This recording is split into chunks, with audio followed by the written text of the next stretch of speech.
출애굽기 시즌 1의 첫 번째 시간입니다. 이번 시즌에는 출애굽기의 전반부라 할 수 있는 1장부터 18장까지의 본문에 대해서 6주간 설교를 하게 됩니다. 제가 필그림 교회 와서 출애굽기 설교는 처음입니다. 설교한 지 이제 9년이 되었는데요. 그래서 이번 출애굽기 시즌 1이 기대가 됩니다. 아마 여러분들 지금까지 많이 느끼셨겠지만 하나님의 말씀은 자세히 보면 재밌습니다. 또 다른 본문과의 관련성을 알고 보면 더 재미있습니다. 마침 우리는 요한복음을 보고 난 뒤에 바로 이어서 출애굽기를 보게 되었는데요. 이게 참 감사한 일입니다. 요한복음을 통해서 구약의 많은 약속들이 예수님을 통해 이루어졌다는 걸 우리는 보았고요. 특히 예수님의 말씀과 행동들은 구약을 배경으로 할 때 잘 이해될 수 있었던 걸 우리는 경험했습니다. 그래서 이제 예수님의 구속 사역의 모형이 가장 많이 담겨 있는 이 출애굽기 역사를 본격적으로 보게 된 것이 그래서 좋은 거죠. 출애굽기는 지금으로부터 3,500여 년 전에 모세에 의해 기록된 책입니다. 출애굽기를 이해하기 위해서는 오직 성경이면 충분합니다. 엄청 오래된 이야기죠. 3,500년 전의 기록. 그렇다고 해서 그 당시의 애굽의 역사 그리고 그 지역의 지리를 꼼꼼히 알아야 이해할 수 있느냐? 전혀 그렇지 않습니다. 당시 애굽의 역사, 그 지역의 지리는 모르셔도 됩니다. 성경에 기록된 내용들은 모두 예수 그리스도의 구속 사역이라는 관점으로 보면 다 이해가 됩니다. 첫 시간인 오늘은 출애굽기의 서문에 해당하는 1장을 본문으로 창세기와의 연결점을 좀 주의해서 보겠습니다. 창세기에서 주어진 하나님의 언약이 출애굽기에서 어떻게 이루어지는가, 이것들을 확인하면서 삼위 하나님에 대한 믿음이 더욱 깊어지는 은혜가 우리 모두에게 함께 하시기를 바랍니다. 자, 이번 시즌에 보게 된 이 출애굽기 전반부는 책의 제목 그대로입니다. 출애굽, 애굽에서 나오는 과정에 대한 내용이 담겨 있습니다.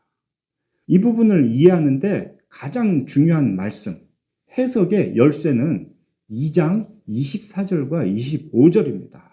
하나님이 그들의 고통 소리를 들으시고 하나님이 아브라함과 이삭과 야곱에게 세운 그의 언약을 기억하사 하나님이 이스라엘 자손을 돌보셨고 하나님이 그들을 기억하셨더라.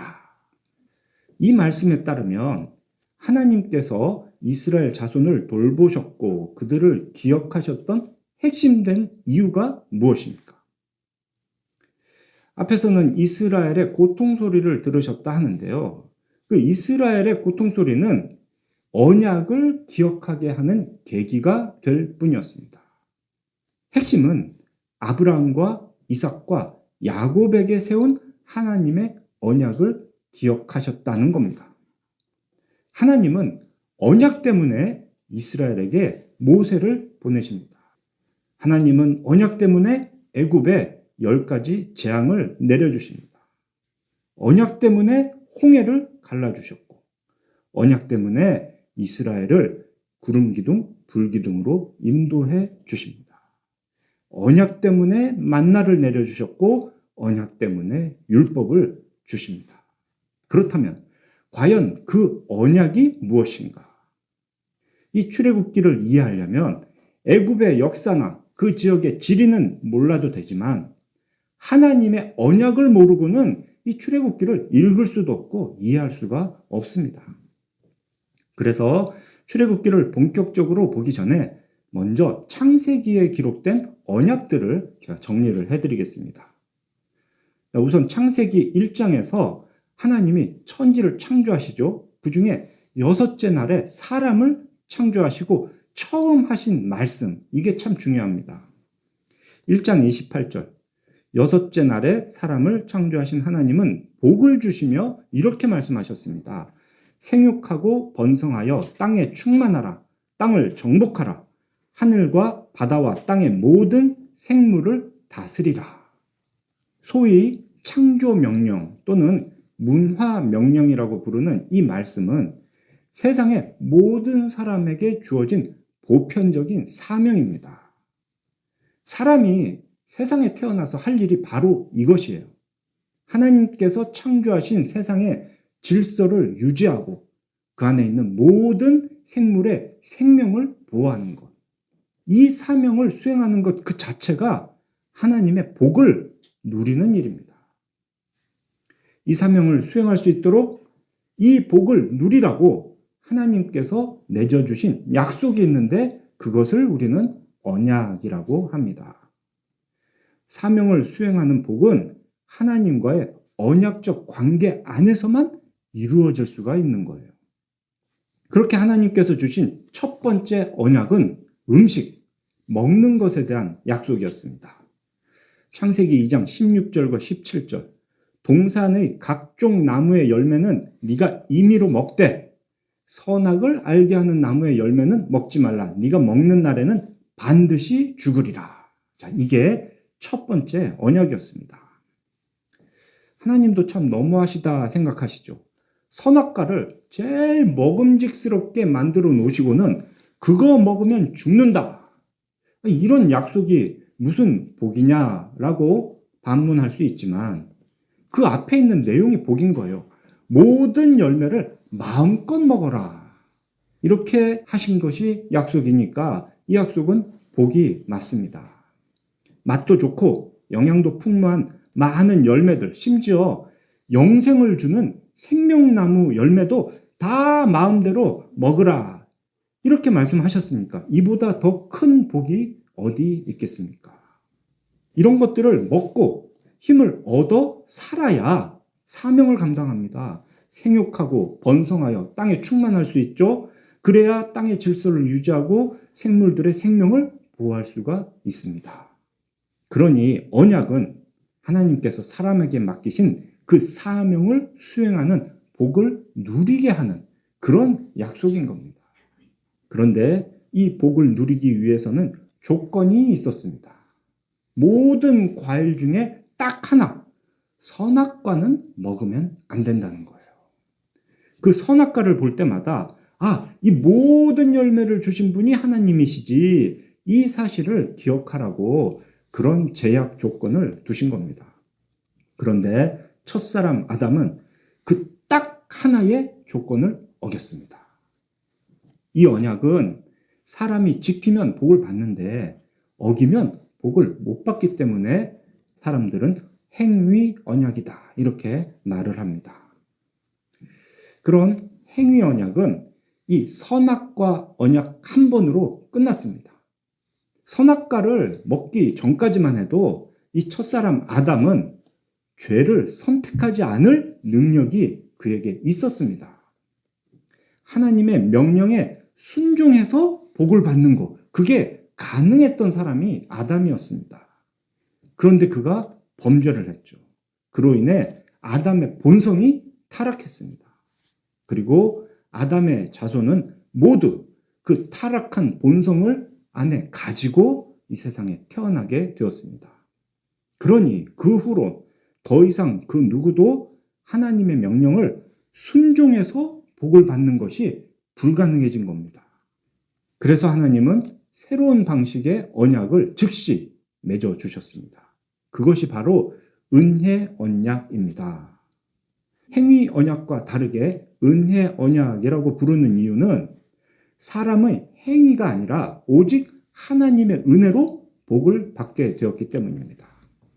그 첫 번째 은혜 언약이 창세기 3장 15절이죠. 하나님께서 뱀에게 하신 말씀인데요. 내가 너로 여자와 원수가 되게 하고 네 후손도 여자의 후손과 원수가 되게 하리니 여자의 후손은 네 머리를 상하게 할 것이요 너는 그의 발꿈치를 상하게 할 것이니라 하시고, 당시에 이 언약을 받은 아담과 하와는 사탄의 머리를 상하게 할 아들이 과연 누구인가 그걸 구체적으로 알지는 못했습니다. 그렇지만 오늘 우리는 압니다. 아주 분명하게 압니다. 그분이 바로 예수 그리스도이신 거죠. 하나님의 독생자이신 예수께서 사람이 되셔서 이 땅에 오시고 십자가에 달려 죽으심으로 사탄의 머리를 상하게 하셨습니다. 그렇게 사탄에게 치명타를 날리심으로 하나님의 백성을 죄와 사망의 종 상태에서 건져주셨습니다. 이 약속의 성취를 위해서 사람이 할 일은 아무것도 없었습니다. 전적으로 하나님께서 하시는 그 일을 통해서 그 언약의 대상인 사람이 구원이라는 복을 받게 된 겁니다. 그렇게 구원받은 사람은 땅의 질서를 유지하고 모든 생물을 돌보는 그런 사명을 수행할 수 있게 되는 거죠. 그래서 이 언약을 은혜 언약 중에서도 첫 번째 원시 언약이다 이렇게 말을 합니다. 구원의 청사진이라 할 수 있는 이 원시 언약은 이제 그 뒤로 점점 구체화됩니다. 그래서 두 번째 은혜 언약이 나오는데 그것은 창세기 9장에 기록된 노아 언약입니다. 홍수 심판 이후로 노아와 그의 가족이 방주에서 딱 나왔을 때 그때 하나님께서 맺어주신 언약이 노아 언약입니다. 그 노아 언약의 핵심은 다시는 홍수로 멸하지 않겠다입니다. 이 언약에서 우리는 그 언약의 일반적인 특징을 또 다시 확인할 수 있어요. 하나님은 먼저 창조 명령 또는 문화 명령이라 했던 그 말씀을 노아에게 다시 해주십니다. 사람이 지켜 행해야 하는 사명이면서 동시에 복이었던 바로 그 말씀. 생육하고 번성하여 땅에 충만하라. 이 복된 사명을 다시 확인시켜 주신 뒤에 세우신 언약이 이제 이어집니다. 이 언약 역시 먹는 것, 음식에 대한 복이 약속이 됩니다. 먹어야 힘을 내고 그렇게 힘이 있어야 일을 하니까요. 그게 9장 3절인데요. 모든 산 동물은 너희의 먹을 것이 될지라. 채소와 같이 내가 이것을 다 너희에게 주노라. 그러니까 처음 창조하셨을 때는 채식을 하게 하셨어요. 그런데 이제 노아 홍수 이후에는 육식까지 할 수 있도록 먹는 음식을 확장시켜 주셨습니다. 그런데 여기에도 조건이 딱 하나가 있죠. 핏째 먹지 말라. 그래서 고기를 먹을 때는 그 피를 다 빼고 고기만 먹어야 되는 거예요. 그 다음에 이어지는 중요한 약속이 9장 11절입니다. 내가 너희와 언약을 세우리니 다시는 모든 생물을 홍수로 멸하지 아니할 것이라. 땅을 멸할 홍수가 다시 있지 않을 것이다. 다시는 홍수로 생명을 멸하지 않겠다는 이 노아 언약의 대상은 이 땅의 모든 생물들이었습니다. 정말 보편적인 생명 보존의 언약이었던 거죠. 그런데 이 첫 언약, 원시 언약의 내용에 따르면 사탄을 물리칠 여자의 후손이 태어나야 합니다. 그래서 모든 사람 중에서 특별하게 하나님이 택하신 그 한 사람이 바로 아브라함이었습니다. 창세기 12장 이후로는 하나님께서 아브라함에게 주신 언약들이 담겨 있습니다. 이것이 세 번째 은혜 언약인 아브라함 언약입니다. 12장 2절 내가 너로 큰 민족을 이루고 내게 복을 주어 네 이름을 창대하게 하리니 너는 복이 될지라. 그리고 12장 3절 땅의 모든 족속이 너로 말미암아 복을 얻으리라. 그렇게 아브라함은 그 자신이 복이 되고 그와 동시에 열방에게 복을 전하는 통로가 되는 그런 약속을 하나님께 받았습니다. 그리고 15장을 보면 하나님께서 아브라함에게 주실 복이 좀 더 구체적으로 나타나죠. 5절에서는 자손이 많아지는 복, 그리고 7절과 18절을 보면 가나안 땅을 차지하는 복, 이렇게 자손과 땅의 복이 이제 정확하게 묘사가 됩니다. 자, 그런데 그 자손의 복과 땅의 복 사이에 있는 13절을 보면 아주 의미심장한 말씀이 들어있죠. 너는 반드시 알라. 네 자손이 이방에서 객이 되어 그들을 섬기겠고 그들은 400년 동안 네 자손을 괴롭히리니 그들이 섬기는 나라를 내가 징벌할 것이며 그 후에 네 자손이 큰 재물을 이끌고 나올 것이다. 바로 이 일을 우리는 이제 앞으로 출애굽기를 통해서 확인하게 되는 겁니다. 자손의 복이 이루어진 상태에서 아직 땅의 복이 이루어지기 전에 이런 일들을 겪게 된다는 거죠. 그 뒤로 또 17장을 보면 아브람이라는 이름을 여러 민족의 아버지라는 의미의 아브라함으로 바꿔주시면서 언약에 딱 한 글자가 추가가 돼요. 그게 뭐냐면 영원한이라는 수식어입니다. 7절 내 언약을 너와 및 내 대대 후손 사이에 세워서 영원한 언약을 삼고 너와 네 후손의 하나님이 되리라. 8절 가나안 땅을 주어 영원한 기업이 되게 하리라. 그리고 그 언약의 징표로 할례를 받게 하셨습니다. 하나님은 이렇게 아브라함에게 주셨던 언약을 아브라함의 후손인 이삭과 야곱에게도 재확인시켜 주셨습니다. 먼저 이삭에게는 26장 3절과 4절 네 아버지 아브라함에게 맹세한 것을 이루어 주리라 하셨고요. 야곱에게는 창세기 35장 11, 12절 나는 전능한 하나님이라 생육하며 번성하라. 한 백성과 백성들의 총회가 너에게서 나오고 왕들이 네 허리에서 나오리라. 내가 아브라함과 이삭에게 준 땅을 내게 주고 내가 네 후손에게도 그 땅을 주리라. 여기서도 역시 생육하여 번성하라 라는 그 창조 명령을 다시 언급하시고 언약을 재확인해 주셨습니다. 이것이 바로 출애굽기 앞에 있는 창세기에 기록되어 있는 창조 명령 그리고 언약입니다. 생육하고 번성하여 땅에 충만하는 것. 그렇게 해서 그 땅을 정복하고 모든 생물을 다스리라. 이것이 하나님의 형상을 따라 창조된 사람의 보편적인 사명인데요. 그 사명을 수행할 수 있도록 하나님은 자손과 땅의 언약을 맺어주신 겁니다. 이 내용을 알고 보면 오늘 우리가 읽은 이 출애굽기 1장 앞부분이 전부 언약에 근거한 표현이라는 것을 우리가 발견할 수 있습니다. 자, 1절부터 5절까지를 보면 야곱의 12아들 이름이 나오죠. 그런데 그 뒤로 보면은 야곱의 아들들이라고 하지 않고요. 이스라엘 자손들이라고 계속 말을 합니다. 오래전 하나님은 야곱에게 아까 말씀드린 식으로 그 조상의 언약을 재확인하면서 야곱의 이름을 이스라엘이라고 바꿔주셨어요. 그러니까 이스라엘 자손이라고 부르는 그것은 하나님의 언약의 대상이다라는 의미를 드러내는 호칭인 겁니다.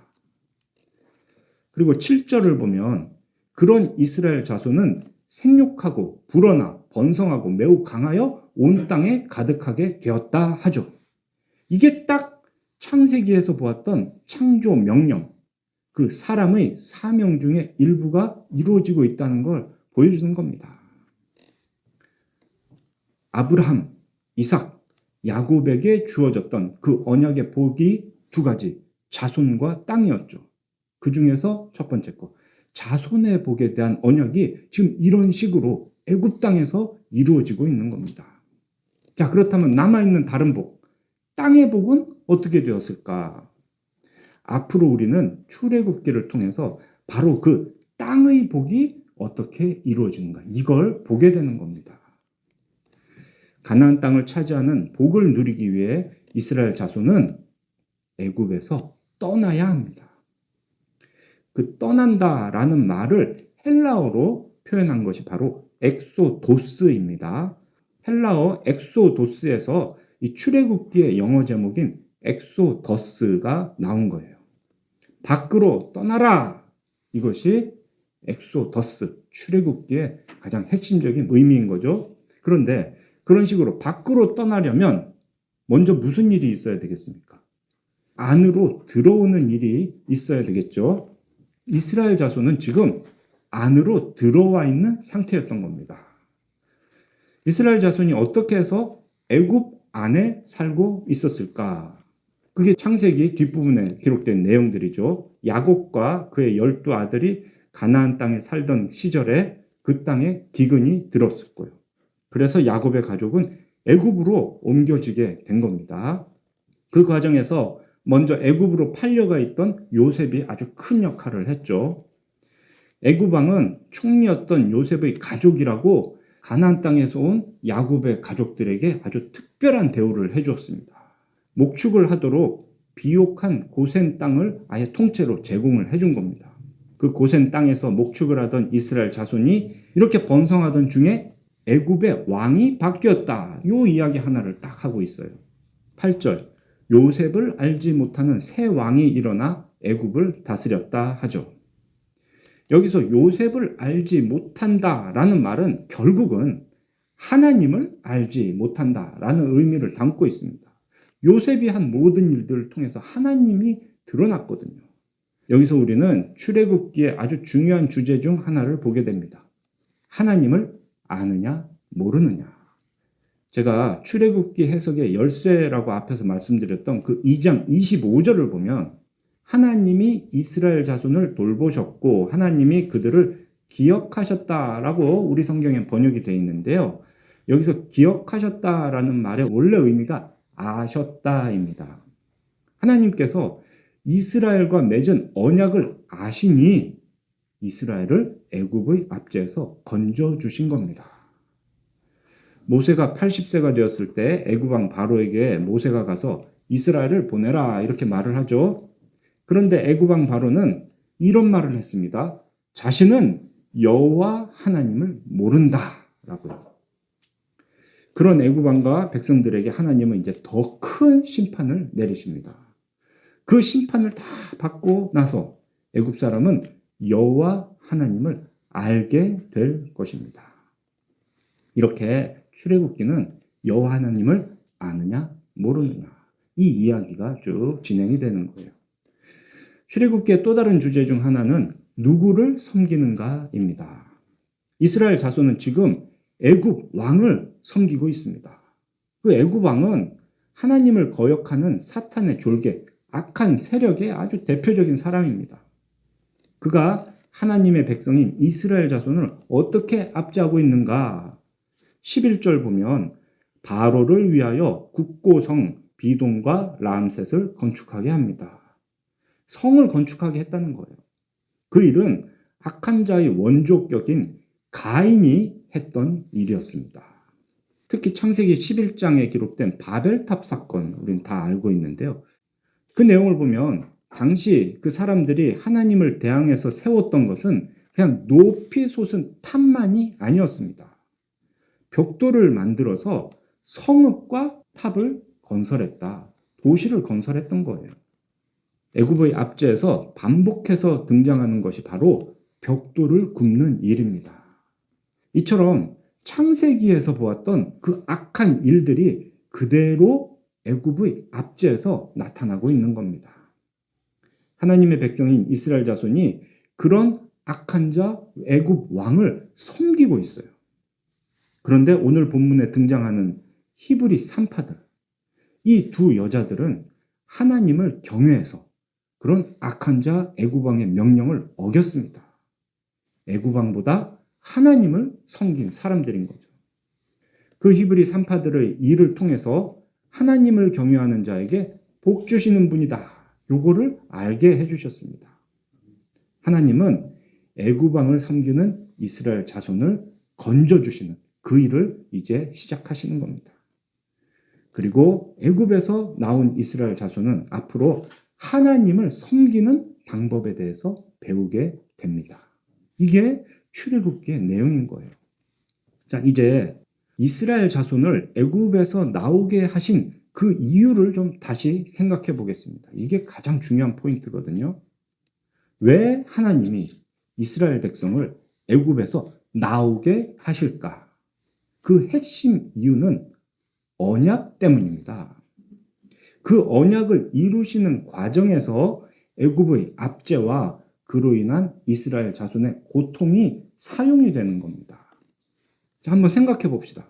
만약에 애굽 왕이 요셉을 알지 못하는 왕으로 바뀌어서 이스라엘 백성들을 압제하지 않았다면, 그래서 이스라엘 백성들이 고통을 겪지 않았다면, 과연 이스라엘 자손이 스스로 그 고센 땅, 애굽 땅에서 나갔을까요?